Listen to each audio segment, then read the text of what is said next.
ஜனநாயக நாடு, சுதந்திரமான நாட்டில் யார் வேணால் சுதந்திரமாக பேசலாம், தப்பு இல்லை. அதுக்கும் பயமாக இருக்குது ப்ரோ. எந்த நேரத்தில் எவன் எங்கே அடிப்பான்னு தெரில, வெட்டுவான்னு தெரில, பயமாக இருக்குது. கத்தி நீங்கள் எடுத்தாலும் உங்கள் மேலேயும் பாயம், நான் எடுத்தாலும் என் மேலே பாயம். அதனால் பயமாக இருக்குது ப்ரோ. எங்கே எதை பேச இப்போ நான் பேசுனேன்னு எங்களை ஓப்பனாக சில விஷயம் எனக்கு என்ன ஆகும்னு எனக்கே தெரியாது. இன்றைக்கி இன்டர்வியூ எடுப்பீங்க, நாளைக்கு என் போட்டோக்கு மாலை போட்டுருவீங்க. இல்லை ப்ரோ, அப்படி இருக்குது சூழல் ப்ரோ. அவ்வளோ போதைகளில் நம்ம பசங்க தெரியுறாங்க. போதையை போட்டோன்னே என்ன பண்ணுறதுன்னு தெரிய மாட்டுது. இப்போ தான் நம்ம தான் நியூஸில் பாரு, மெத்தமெட்டேன்றாங்க, ட்ரக்ஸுன்றாங்க, கஞ்சா போய்க்கிறாங்கன்றாங்க, பாட்டியில் மாத்திரன்றாங்க, ஸ்டாம்புன்றாங்க, என்னென்ன போதையோ சொல்கிறாங்க. இதெல்லாம் கேட்கும் போது கெட்டு போயிடுறாங்க.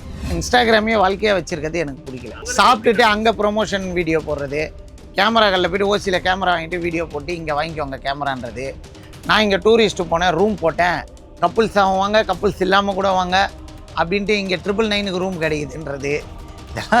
தப்பு இல்லை.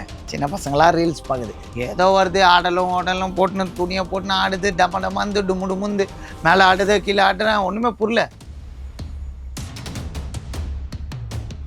என்னை எவ்வளோ பேர் அமுக்க பார்த்தாங்க. என்னை அமுக்கணும்னு நினச்சவன்லாம் என் அப்பா முருகன் அமுக்கிட்டான். நான் கரெக்டாக என் பாதையில் போயின்னு இருக்கேன். இன்றைக்கி நான் ஹாப்பியாக உட்காந்துதோ அதே சேர் அதே எம்சி ரோட்டில் வண்ணார்பேட்டில் தில்லா இன்டர்வியூ கொடுக்குறேன். என்னை எய்த்தவங்களாம் பாதி பேர் காணாம. இன்றைக்கி அதே விக்கி வீடியோ போடலப்பா, எம்சி ரோட்டில் வியாபாரம் இல்லைப்பா கதறாங்க. வெரி ஃபன்னிண்ணா. அன்றைக்கி நான் போடும்போது ஒரே எனக்கு காரி துப்புனாங்க, எல்லாம் துப்புனாங்க. எப்படி இன்றைக்கி வியாபாரம் இல்லைப்பா, அவனாச்சும் வீடியோ போட்டான், அதில் வியாபாரம் பண்ணணும், இப்போ அதுவும் போச்சு. அவனை ஏதாவது வீடியோ போடுறா அப்படின்னு என்ன சொல்கிறாங்க. நீ சொல்லி நான் போடக்கூடாதுடா, நீ சொல்லி நான் போடக்கூடாது, எனக்கா தோணணும்.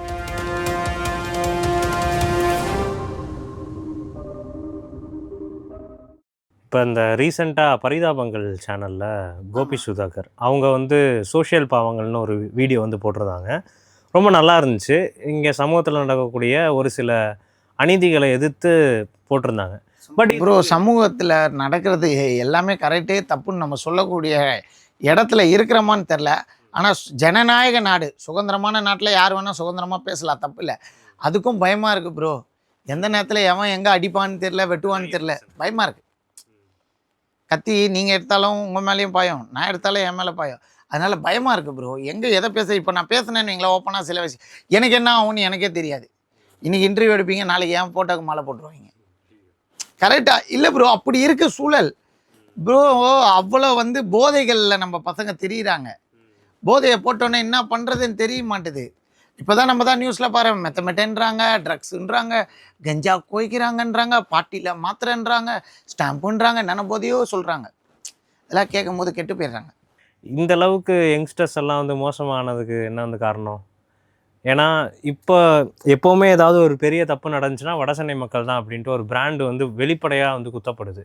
ப்ரோ எப்படி சொல்கிறது பார்த்திங்கன்னா, இந்த பன்னிக்குட்டியோடு சேர்ந்தால் பன்னிக்குட்டியை எங்கேயோ மேயணுவாங்க, அப்படிலாம் கிடையாது. 100 பன்னி இருந்தாலும் யானை தனியாக தெரியும், அதுதான் யானை. அந்த மாதிரி போதை பண்ணுறவன் எத்தனை பேர் இருந்தாலும் சரி, நான் கட்டுக்கோப்போடு இருந்தால் என்னையாமல் அசைக்க போகிறான். கரெக்ட். நானாக போய் விழுந்துட்டு மற்றவனை குறை சொல்லக்கூடாதுல்ல. சொல்லுங்கள், யானை போய் பன்னியோட விளாடுமா? யானை அந்த யானை கூட தான் விளையாடும், அந்த மாதிரி தான். சரி, இந்த வைரல் சோஷியல் இந்த சமூகத்துக்கு நீங்கள் என்ன சொல்ல ஆசைப்படுறீங்க? நீங்களும் வைரலான ஒரு செலிப்ரிட்டி, நிறைய பேர் இன்னுமே வைரல் ஆவாங்க, அடுத்துமே நடக்கும் ப்ரோ. எல்லாருக்கும் லைஃப் இருக்குது, எல்லாருக்கும் அதிர்ஷ்டம் இருக்குது, எல்லாரும் ஒரு துறையில் சாதிப்பாங்க, இதாகும். இதே சில பேர் இன்ஸ்டாகிராமே வாழ்க்கையாக வச்சுருக்கிறது எனக்கு பிடிக்கல. சாப்பிட்டுட்டு அங்கே ப்ரொமோஷன் வீடியோ போடுறது, கேமராக்களில் போய்ட்டு ஓசியில் கேமரா வாங்கிட்டு வீடியோ போட்டு இங்கே வாங்கிக்கோங்க கேமரான்றது. நான் இங்கே டூரிஸ்ட்டு போனேன், ரூம் போட்டேன், கப்புள்ஸ் வாங்க, கப்புள்ஸ் இல்லாமல் கூட வாங்க அப்படின்ட்டு இங்கே 999க்கு ரூம் கிடைக்குதுன்றது. இதெல்லாம் தப்பு இல்லை. சின்ன பசங்களாம் ரீல்ஸ் பார்க்குது. சமூகத்துக்கு ஒரு கருத்தை சொல்லுங்கள். உழைங்கள், உழைத்து வாழ வேண்டும், பிறர் உழைப்பில் வாழ்ந்துடாதே அப்படி சொல்லுங்கள். டெய்லி ஏதாவது ஒரு மோட்டிவேஷ்னலாக சொல்லுங்கள். அது ஒரு இல்லை டே பை டியூட்டி. பார்த்திங்கன்னா, நான் ஜிம் ஒர்க் அவுட் போகிறேன், இன்றைக்கி என் ஸ்கூலில் இது நடந்துச்சு, என் காலேஜில் இது நடந்துச்சு, என்னோடய பேக் ஆஃப் ஸ்டோரி பார்த்திங்கன்னா, நான் ஒரு 15 வருஷம் முன்னே நான் இந்த ஸ்கூலில் படித்தேன். இந்த மாதிரி சொன்னிங்கன்னா ஒரு ஜாகிரஃபி மாதிரி இருக்கும், ஒரு ஹிஸ்ட்ரி மாதிரி ஒரு கதைகள் கேட்குறதுக்கு நல்லாயிருக்கும். ஏதோ வருது ஆடலும் போட்டுன்னு துணியை போட்டுன்னு ஆடுது டமந்து டுமுந்து மேலே ஆடுது கீழே ஆடுறேன், ஒன்றுமே புரியல. உங்களுக்கு வந்து இன்ஸ்டண்ட்டாக இப்படி தானே நடந்துச்சு? உங்களோட பிஸ்னஸ் பற்றி பேச போய் அதுதானே வந்து வைரல். இல்லை, எனக்கு யதார்த்தமாக ஒரு பையன் வந்து எதை வழியில் போனால் திடுக்குன்னு கல்யாணமான்ற மாதிரி ஆச்சு. ஒருத்தன் கூட்டு வந்தான் யூடியூப்பில் நீ பேசுப்பான, அவன் என்ன பேச சொல்லி ஆசைப்பட்டு அழகு பார்த்தான். அதை நான் பேசினேன். அதனால் அவனுக்கும் பெனிஃபிட் எனக்கும் பெனிஃபிட். வியாபாரம் கிளிக் ஆச்சு, அந்த சேனலில் பிக்கப் ஆச்சு. அதுக்கப்புறம் நிறைய பேர் வந்தாங்க, பிக்கப் பண்ணேன். நிறைய பேர் அந்த கூட்டு வந்த பையனும் நவ் செட்டில். இன்றைக்கி அவனும் வீடு கட்டின்னு இருக்கான். இன்னும் ஒரு 2 or 3 months கம்ப்ளீட்டட் ஆகிடும்.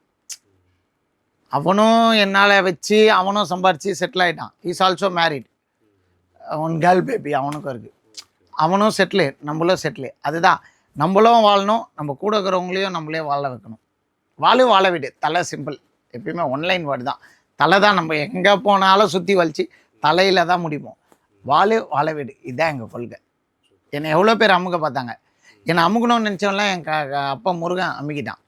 நான் கரெக்டாக என் பாதையில் போயின்னு இருக்கேன் ப்ரோ. இன்றைக்கி நான் ஹாப்பியாக உட்காந்துதோ அதே சேர் அதே MC ரோட்டில் வண்ணாரப்பேட்டில் தில்லா இன்டர்வியூ கொடுக்குறேன். என்னை எய்த்தவங்களாம் பாதி பேர் காணாம போயிட்டாங்க.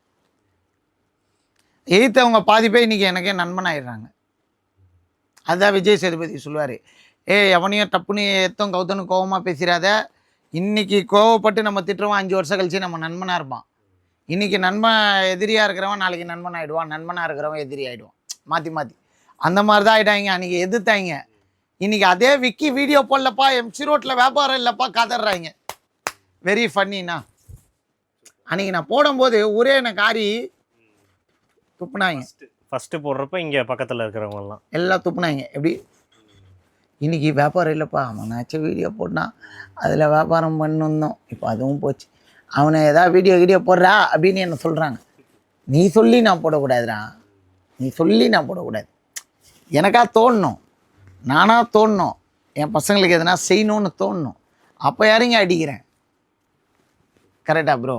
மற்றவங்க சொல்லி நம்ம செய்யக்கூடாது. நம்மளுக்கு அந்த ஆர்வம் இருக்கணும், வேகம் இருக்கணும், விவேகம் இருக்கணும், நேர்மை இருக்கணும், அந்த உழைப்பு மேலே ஒரு மரியாதை இருக்கணும். அப்படி ஒரு நாள் வரும். வர அன்றைக்கி நான் வியாபாரம் பண்ணுவேன், வீடியோ போடுவேன், போதும். சினிமா சான்சஸ்லாம் இப்போ வந்து வருதா உங்களுக்கு? இல்லை ப்ரோ, நான் சில ஆடிஷன் போல் வெற்றிமாறன் சார் ஆஃபீஸ்லேருந்து கால் பண்ணியிருந்தாங்க. விடுதலையோ ஏதோ ஒன்று சம்திங், 2க்கு ஏதோ சம்திங். அப்போ கால் பண்ணியிருந்தாங்க. சடனாக கால் லேட் ஆகி எனக்கு ஒருத்தர் சொல்லி அடுத்து நான் கால் பண்ணக்கூடிய 10 நிமிஷத்தில் வெற்றிமாறன் சார் கிளம்பிட்டதாக சொல்லிட்டாங்க. சரி, மறுபடியும் சார் எப்போ வருவார்னா சத்யராஜ் சாரை பார்க்க போயிட்டேன்ட்டாங்க. சரி, மறுபடியும் கால் பண்ணுறேன். சத்யராஜ் சாரை பார்த்துட்டு சார் வந்து பெங்களூர் போயிட்டார். சரி சார், மறுபடியும் ஒரு 2 நாளில் கூப்பிட்றோம். நாங்கள் மறுபடியும் கூப்பிட்டேன் 20 நாள் கூப்பிட்டேன் அந்த அசிஸ்டன்ட் டைரக்டருக்கு பின்னாடி. அதுக்கப்புறம் நம்மளால் அலைய முடியாது. நான் கடைசியாக பண்ண பெரிய படம் துணிவு தானா? துணிவு பண்ணால் அதுக்கப்புறம் LAK பண்ணியிருக்கேன்ல. LAK இன்னும் ரிலீஸ் ஆகலாம். ரிலீஸ் ஆகும். LAKல நல்ல ரோலா எப்படி? இல்லை, ரோலான்றதெல்லாம் மேட்டர் இல்லை ப்ரோ. சிம்பிளாக வர்றோம்ல, அந்த ஸ்க்ரீனே போதும் ப்ரோ. சும்மா இப்போ நான் நிற்கிறேன், எனக்கு பின்னாடி ஹீரோக்கு பின்னாடி நிற்கிறதே ஒரு கெத்து தானே. அவ்வளோ பெரிய ஸ்க்ரீனில் வரதே கெத்து. அது போதும். நம்ம என்ன ப்ரொஃபஷ்னல் ஆக்டர் கிடையாது. நான் ஒன்றும் பெரிய ஆக்டர் இல்லை. அந்த சீனுக்கு, அந்த பிட்டு சீனுக்கோசம் எத்தனை பேர் காத்துனுக்குறான். உடம்ப வருத்தி உருக்கி இப்படி அப்படின்னு காத்துனுக்குறாங்க. எனக்கு வந்து நான் வாய்ப்பு கேட்கக்கூடிய எப்பயுமே வந்து பார்த்தீங்கன்னா எங்கள் ஆறுயிர் அண்ணன் இருக்காப்புல, மோகன்ஜி, டைரக்டர் மோகன்ஜி இருக்காப்புல. இப்போ திரௌபதி 2 எடுத்துன்னு இருக்காப்புல. போனேன், வாய்ப்பு கேட்டேன். என்னண்ணே அப்படின்னு. இல்லைடா, இது வேறு மாதிரி கதாபாத்திரம்டா, இது வேறு மாதிரி அப்படின்ட்டார். சென்னா அப்போ எனக்கு எதுவும் இல்லையா? இல்லைடா அப்படின்னாப்புல. அதுலேயும் பண்ணுறாப்புல அண்ணன், பண்ணட்டும், ஒர்க்கு ஷூட்டிங் நடந்துன்னு இருக்குது. அவரோட படத்தில் நடிக்கணுன்றதான் ஆசையா? பேசுகிறாருல, ஓப்பனாக பேசிடுவாப்புல எதாக இருந்தாலும். அதனால் வந்து எங்கள் அண்ணன் மோகன்ஜி படத்தில் நடிக்கணுன்றது என்னோடய ஆசை. கடைசியாக ஏதாவது ஒரு படத்தில் அவர் இதில் வந்துடணும். எங்கள் யாருங்க ஒரு டைரக்டர் வீட்டுக்கு சர்வசாதாரணமாக போக முடியுமா? சொல்லாமல் போவாங்க. ஓகே, அந்த அளவுக்கு க்ளோஸாக ஒரு படம் எடுத்துட்டாலே சும்மா ஒரு அசிஸ்டன்ட் டைரக்டராக இருந்தாலே 1008 பிகு பண்ணுவாங்க. இதோ இப்போ வெற்றிமாறன் சார் கூட இருக்கிற அசிஸ்டண்ட் பார்த்தீங்களா, அத்தனை ஃபோன் போட்டு அலைய விட்டாங்க. அன்றைக்கி 1க்கு 2 படம் 3 படம் பண்ணிட்டாரு. எல்லாமே ஓரளவுக்கு வெற்றி படம் தான். பேர் சொன்னால் 4 பேருக்கு தெரியக்குள்ள படம். அவர் வீட்டுக்கு அசால்ட்டாக போகிறேன், கேட்கவே இல்லை. அவரையே கேட்காம நான் பண்ண போகிறேன் வாழா, என்னடா சொல்லாமல் வந்திருக்கேன், உட்காரு, அவ்வளோதான். நான் இல்லைண்ணா வாய்ப்பு கேட்க வந்தேன்னா நீங்கள் அடுத்த படம் ஸ்டார்ட் பண்ணுறீங்க. இல்லைடா அது வேறு மாதிரி சேனல்ரா இப்படிடா அப்படின்னாரு. ஓகே அது வேறு ஜானல், அதனால தான் நான் உன்னை கூப்பிடல. எப்பயோ ரோட்டில் பார்த்தா கூட என்னை பார்த்து நின்று பேசிட்டு போவார், டைம் ஒதுக்கி பேசிட்டு போவாங்க. அதுதான் வந்து நல்ல உள்ளங்களில் நான் நிறைய பேரை சம்பாதிச்சு வச்சு, பொலிட்டீஷியனாக இருக்கட்டும், பாலிடிக்ஸில் உள்ளவங்க எல்லாம் இருக்கட்டும், டாக்டர் சார் நிறைய பேர் ப்ரோ. நான் வேணால் வசதியில் பணத்தில் வேணால் நான் ரொம்ப சின்ன ஆளாக இருக்கலாம், குணத்தில் பெரிய ஆள். என் கூட்ட பழகினவங்களாம் பணத்தில் பெரிய ஆள். அவங்க மனசில் எனக்கு ஒரு இடம் இருக்குல்ல, விக்கியா. ஏன்னா எனக்கு யார்கிட்டயும் பிச்சை எடுத்து பழகலை. உங்கள்கிட்ட பணம் இருக்குன்னொன்னே காக்கா பிடிச்சி எனக்கு தெரியாது, காக்கா பிடிக்கவும் தெரியாது. உங்கள்கிட்ட பணம் இருக்குன்னொன்னே வந்து ஒட்டிக்கிறதா அதெல்லாம் எனக்கு தெரியாது. போனோமா ஆய் பாய் அப்படின்னு போய்டும். அதனால தான் விக்கியான்ற ஒரு மரியாதை இன்னமும் வச்சுருக்கான். விக்கி இருந்தால் ஜாலியாக இருக்கும்பா, ஃபன்னாக இருக்கும்பா, அவன் தமாஷா பேசிக்கிட்டே இருப்பான்பா. அப்படி ஒரு எண்ணத்தை தான் நான் க்ரியேட் பண்ணி வச்சுருக்கேன். இன்றைக்கே வீடியோ நான் போடலன்னா 4 பேர் கேட்குறாங்கன்னா ஒரு என்டர்டெயின்மெண்ட். இவர் வந்து ஒரு என்டர்டெய்னர்ன்ற மாதிரி என்னை பார்த்தாங்க. ஒரு பிஸ்னஸ்மேன், மோட்டிவேஷ்னல் ஸ்பீச்சர், ஒரு என்டர்டெய்னர். அதனால தான் நான் என்ன பண்ணுறேன், நம்ம எனி டைம் மூஞ்ச கட்டக்கூடாது. ஒரு பிரேக் எடுத்து அடிக்கணும். நம்ம வந்து மார்க்கெட்டில் வந்து நம்மளுக்குன்னு ஒரு இடத்த பிடிச்சிட்டோன்னு வைங்க ப்ரோ. இப்போ பார்த்தீங்கன்னா வெற்றிமாறன் சார் பார்த்தீங்கன்னா மொத்தமே கம்மி படங்கள் தான், ஆனால் இண்டஸ்ட்ரியில் ரொம்ப நாள் இருந்துட்டார். எவ்வளோ நாள் இருக்கிறோன்றது மேட்டர் இல்லை, எத்தனை படம் குத்தம், எத்தனை படம் பேசுதுன்றது தான் முக்கியம். அது மாதிரி தான் நானும் ஒரு கொள்கை வச்சுருக்கேன். எவ்வளோ நாள் யூடியூப்பில் இருக்கோன்றதில்ல, கடைசி வரைக்கும் யூடியூப்பில் நிற்கிறோமா, இன்னும் 10 வருஷம் ஆனாலும் நம்ம நிற்போமா, நின்றா அன்னைக்கு இதே ஃபேன் பேஸ் நம்மளுக்கு இருக்குமா, அதே ஜென்ரல் ஆடியன்ஸ் என்னை பார்ப்பாங்களா, அப்படி ஒரு கிரியேட் பண்ணி வச்சுருக்க ஒரு விஷயம். அந்தளவு விஷுவல் இருக்குது. ஒரு வெட்டி பையன் வந்து உட்காந்தானா நீங்கள் இவ்வளோ கேள்வி கேட்க மாட்டீங்க. என்கிட்ட விஷுவல் இருக்கனால தான் 5 ஃபோன் போட்டு இங்கே வந்து கேட்டு மெனக்கெட்டு வந்து டைம் ஒதுக்கி எடுத்துகிட்டு போகிறீங்க. ஒன்றுமே இல்லாதண்ணா, ஒரு ஒரு ஒரு ஒரு ஒரு பொருள் வந்து அங்கே தான் கிடைக்கும்னீங்கன்னா அந்த பொருளுக்கு எப்பயுமே டிமாண்ட் உண்டு. அந்த மாதிரி தான். அந்த மாதிரி என்கிட்ட வந்தால் ஒரு கதை இருக்குது, இவனுக்குன்னு ஒரு ஃப்ரேம் இருக்குதுன்னு நீங்கள் நம்புறீங்களே, அந்த நம்பிக்கையை நான் காப்பாற்றுறேன்ல. அதை நான் கொடுத்தது யார்? மக்கள், இந்த ஃபேன் ஆஃப் ஃபேன். அதனால் வந்து நான் அதை வந்து அவங்கள வந்து எப்பயுமே வெறுப்படைய வைக்கணும்னு நான் விருப்பப்படுறதில்ல. எப்போ பார்த்தாலும் எதையாவது ஒன்று சொல்லிக்கிட்டு அவங்கள இரிட்டேட் பண்ணக்கூடாது. அவங்க நான் இப்போ ரொம்ப நாள் கழித்து இந்த வீடியோ நான் கொடுக்குறேன்னா, அந்த வீடியோவில் நிறைய பேர் என்னை மறந்துருக்கலாம். எல்லாரும் மறக்காமல் இருக்கிறதுக்கு நான் இன்னும் சூப்பர் ஸ்டார் கிடையாது. மறந்துருக்கலாம். 1 2 பேர் பார்ப்பாங்களே, பார்த்துட்டு கமெண்டில் போடுவாங்களே, back to form KGF, KGF bro அப்படி. அந்த கீழே பார்த்தீங்கன்னா ஒருத்தன் போட்டிருப்பான் சிசிமா திட்டி, அவன் நம்மளுக்கு தேவையில்லை, அவன் மயிறு தட்டி விடுங்க, அவனெல்லாம் ஒரு ஆள் நான் மதிக்கிறதே இல்லை. அந்த ஒருத்தர் 2 பேர் இருக்கிறான்ல, ப்ரோ கேஜிஎஃப் ப்ரோ அப்படி, அவங்களுக்கு தான் எப்பயுமே வந்து நம்ம 10 பேரை திருத்தணும்னு நினச்சேன்னா வேலைக்கு ஆகாது.